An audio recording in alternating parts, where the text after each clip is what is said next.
இன்னைக்காவது ஜாலியாக இருக்கலான்னு பார்த்தா இன்றைக்கும் அந்த மேக்ஸ் மிஸ்ஸு மேக்ஸ் டெஸ்ட்டுன்னு சொல்லி கொள்கிறாங்க. டெய்லி ஏதாவது டெஸ்ட்டு வச்சே கொள்கிறாங்க. என்ன பண்ணுறதுனே தெரியலை. நான் ஏதோ ஓரளவு போட்டு பார்த்தேன் மேக்ஸ். நீங்கள் எல்லாம் படிச்சிட்டிங்களா? நானும் நைட்டு வீட்டில் உட்காந்து மேக்ஸ்லாம் போட்டு பார்த்தேன் மீனு. எல்லா டெஸ்ட்டும் இந்த மாதிரி நம்ம டிமிக்கி கொடுத்துட்டு இருந்தோம்னா மிஸ்ஸு திட்டுவாங்கன்னு நான் கொஞ்சம் பார்த்துட்டு தான் வந்திருக்கேன். எப்போ பார்த்தாலும் கிளாஸில் இப்படி பேசிக்கிட்டே தான் இருப்பீங்களா? கொஞ்ச நேரம் அமைதியாக இருங்களேன். மிஸ்ஸு வந்தால் என்ன தான் திட்டுவாங்க. நீ லீடருன்னு ஓவராக பண்ணாத ஜாக்கி. சும்மா வெட்டி கதையாக பேசிகிட்டு இருக்காங்க. டெஸ்ட்டு பற்றி தானே பேசிகிட்டு இருக்காங்க. அதெல்லாம் மிஸ் ஒன்றும் சொல்ல மாட்டாங்க. நீ பேசாமல் இரு. உனக்கு என்ன தெரியும் மாயா? நேற்று மிஸ் ஆஃபீஸ் ரூமில் கூப்பிட்டு என்னை எப்படி திட்டினாங்க தெரியுமா? கிளாஸில் எல்லாம் சத்தம் போட்டுகிட்டே இருக்காங்க. நீ லீடராக வந்து என்ன பண்ணேன்னு அப்படி திட்டினாங்க தெரியுமா? சரி சரி, மிஸ்ஸே வந்துட்டாங்க, எல்லாரும் அமைதியாக இருங்க. என்ன இவ்வளோ சவுண்டு போட்டுட்ருக்கீங்க? உங்கள் சவுண்டு ஆஃபீஸ் ரூம் வரைக்கும் கேட்குது. என்னைக்காவது இந்த கிளாஸ் அமைதியாக இருந்திருக்கா? ஜாக்கி, நீ லீடராக இருந்துக்கிட்டு நீயும் அவங்க கூட சேர்ந்து கூத்தடிச்சிட்டு இருக்கியா? மிஸ், நான் எதுவுமே அவங்க கூட பேசவே இல்லை மிஸ். மிஸ்ஸு வரப்போகிறாங்க, எல்லாரும் அமைதியாக இருங்க, பேசாதீங்கன்னு தான் மிஸ் சொல்லிக்கிட்டு இருந்தேன். சரி, ஓகே, உன் பிளேஸில் போய் உட்காரு ஜாக்கி. ஓகே, எல்லாத்துக்கும் நேற்று மேக்ஸ் டெஸ்ட் சொல்லியிருந்தேன் இல்லையா? உங்களுக்காக ஆஃபீஸ் ரூமில் கேட்டு பேப்பரும் எடுத்துகிட்டு வந்துட்டேன். இல்லைனா பேப்பர் இல்லை, பென் இல்லைன்னு ஏதாவது சொல்லிட்டு இருப்பீங்கன்னு. இப்போ எல்லோரும் டெஸ்ட்டுக்கு ரெடியா? ஜாக்கி, இந்தாம்மா இந்த பேப்பரை எல்லாருக்கும் டிஸ்ட்ரிபியூட் பண்ணு. Okay miss. எல்லாருக்கும் ஒரு பேப்பர் கொடு ஜாக்கி. நான் கரெக்டாக தான் பேப்பர் எடுத்துகிட்டு வந்திருக்கேன். அதுக்கு மேலே அடிஷ்னல் சீட்டெல்லாம் உங்களுக்கு தேவைப்படாது. ஓகே மிஸ், ஆல்மோஸ்ட் எல்லாருக்கும் பேப்பர் கொடுத்து முடிச்சிட்டேன் மிஸ். நான் எனக்கு ஒரு பேப்பர் எடுத்துக்கிறேன் மிஸ். என்ன மிஸ், கொஸ்டின் பேப்பர் எம்டியாக இருக்குது. இதில் எந்த கொஸ்டினுமே இல்லையே மிஸ். என்ன டெஸ்ட் மிஸ் வைக்க போகிறீங்க?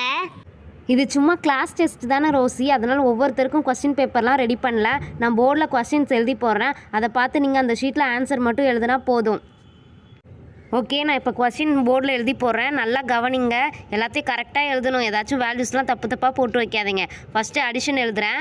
23 + 41.5 + 53. அதோட வேல்யூ நீங்கள் எழுதணும். என்ன இது ஹோல் நம்பராக கொடுத்தாலே நமக்கு தெரியாது. இதில் மிஸ்ஸு வேறு இப்படி பாயிண்ட்லலாம் வச்சு கொடுக்குறாங்க. சத்தம் போடாதீங்க. அதுக்கப்புறம் சப்ராக்ஷன் எழுதுகிறேன் பாருங்கள். ஸ்மால் கொஸ்டின்ஸ் தான் கொடுக்க போகிறேன். இதை கூட ஒழுங்காக ஃபில் பண்ண முடியாமல் முழிச்சிட்டு இருக்காதீங்க. சப்ராக்ஷனில் 3 கொஸ்டின் கொடுக்குறேன். அதுக்கு ஆன்சர் பண்ணுங்கள். ஒவ்வொரு கொஸ்டினுக்கும் 5 மார்க்ஸ். மொத்தம் 25 மார்க்ஸ்க்கு இந்த கொஸ்டின் இருக்கும். 25க்கு எவ்வளோ எடுக்கிறீங்கன்னு பார்க்கலாம். இப்போ எல்லோரும் ஆன்சர் ரைட் பண்ண ஸ்டார்ட் பண்ணலாம். ஒரு கொஸ்டினுக்கு 5 மார்க்ஸ் தான். ஒரு கொஸ்டின் கூட ஈஸியாக இல்லையே. இல்லை ஒருவேளை நமக்கு மட்டும்தான் ஒன்றும் தெரியலையா? எல்லாருக்கும் ஈஸியாக இருக்குமோ? எக்ஸாம்பிள் சம் எழுதி போடும்போது மட்டும் ஹோல் நம்பராக எழுதி போட்டு ஈஸியாக சொல்லி கொடுக்குறாங்க. ஆனால் டெஸ்ட் வைக்கும்போது மட்டும் பாயிண்ட் வச்சு வேல்யூஸ் கொடுக்குறாங்க. இப்போ எப்படி எழுதுறது? ஓரளவு கொஸ்டின் ஈஸியாக தான். சரி, ஓகே, நம்ம டெஸ்ட் எழுத ஸ்டார்ட் பண்ணலாம். பக்கத்தில் பேசக்கூடாது. அவங்கவுங்க பேப்பரை மட்டும் பார்த்து எழுதுங்க. நான் அப்படி எதாவது பேசுகிறத பார்த்தேன்னா கிளாஸை விட்டு வெளியே அனுப்பிடுவேன். ஃபஸ்ட்டு கொஸ்டின் எழுதிக்கலாம். பாயிண்ட் நம்பர் இல்லைன்னா நம்ம பாயிண்ட் வச்சு 0 ஆட் பண்ணிக்கலாம். இப்போ 18.3 லாஸ்ட்டாக 1.4. இதை எப்படி ஆட் பண்ணணும்? 3யும் 4ம் 7. இதை ஆட் பண்ணோன்னா 10க்கு 0, மீதி 1 இங்கே போட்டுக்கலாம். இப்போ 3 ஆன்சர் வந்து 30.7. இந்த சம்முக்கு கரெக்டாக இருக்கும்னு நினைக்கிறேன். நம்ம ஃபஸ்ட்டு சப்ராக்ஷன் முடிச்சிடலாம், அப்புறமா அடிஷனுக்கு போவோம். சப்ராக்ஷன் ரொம்ப ஈஸியாக இருக்குது. 53ல் 42 போச்சுன்னா, மீதி 3ல் 2 போச்சுன்னா 1, 5ல் 4 போச்சுன்னா 1. ஸோ ஃபஸ்ட்டு கொஸ்டினுக்கு ஆன்சர் 11. அட என்ன இது பார்க்குறதுக்கு கடன் வாங்கி கழித்தல் மாதிரியே இருக்கே. சரி பண்ணுவோம். 0ல் 5 போகாது. ஸோ பக்கத்துலேருந்து கடன் வாங்கணும். என்ன எல்லாமே 0வாக இருக்குது. சரி, லாஸ்ட்டில் 1 இருக்குது. இதுலேருந்து கடன் வாங்கிக்கிட்டோன்னா நமக்கு 10 வந்துடும். மற்ற எல்லா வேல்யூஸும் 9 வந்துடும். இப்போ ஈஸி. 10ல் 5 போச்சுன்னா 5 பாயிண்ட் வச்சுக்கலாம். 9ல் 3 போச்சுன்னா 6. அடுத்து 9ல் 5 போச்சுன்னா 4. ஆன்சர் 46.5. நல்ல வேலை, எப்படியோ முடிச்சாச்சு. உங்களுக்கு டெஸ்ட்டுக்கு 10 மினிட்ஸ் தானே டைம் கொடுத்தேன். எவ்வளோ நேரம் தான் எழுதுவீங்க? சீக்கிரம் முடிச்சு கொடுங்க.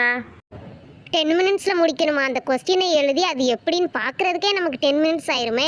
இதில் எப்படி 10 மினிட்ஸில் ஆன்சர் எழுதி நம்ம பேப்பர் கொடுக்க முடியும்? அப்பாடா, நம்ம எப்படியும் மேம் சொன்ன டைமுக்குள்ளே டெஸ்ட்டு முடிச்சிட்டோம். எல்லாமே கரெக்டாக தான் இருக்கும்னு நினைக்கிறேன். என்ன எல்லாரும் எழுதி முடிச்சிட்டாங்க, நம்ம மட்டும் இன்னும் எம்டி பேப்பராகவே வச்சுருக்கோம். மேம் பார்த்தா அவ்வளோதான். ஏதாவது சிம்பிளான கணக்காவது எழுதி முடிச்சு வச்சிடலாம். என்ன ரோசி திருன்னு முழிச்சிட்ருக்க? அதான் பின்னாடி இருக்கிற ரஃப் பேப்பர் யூஸ் பண்ணிக்க சொன்னேன்ல, இப்படி முழிச்சிட்ருக்க? எழுதி முடிச்சிட்டேன் மிஸ். சரி, ஓகே, எல்லோரும் எழுதி முடிச்சிட்டிங்களா? உங்கள் ரோல் நம்பர் அண்ட் நேம் ரெண்டையும் பேப்பர் பின்னாடி எழுதி கொடுங்க. இப்படியே விட்டுட்டு இருந்தால் நீங்கள் பேப்பரை வச்சுட்டே தான் இருப்பீங்க. நான் பேப்பரை எல்லாம் கலெக்ட் பண்ணுறேன். எழுதுன வரைக்கும் போதும். எல்லோரும் பேப்பர் கொடுங்க. ஓகே பசங்களா, லஞ்ச் போகிறதுனா போயிட்டு வந்துருங்க. நெக்ஸ்ட் கிளாஸில் பார்க்கலாம். ஓகே ஃப்ரெண்ட்ஸ், வீடியோ பிடிச்சிருந்தா சப்ஸ்கிரைப் பண்ணுங்கள். நெக்ஸ்ட் வீடியோவில் பார்க்கலாம். பாய்.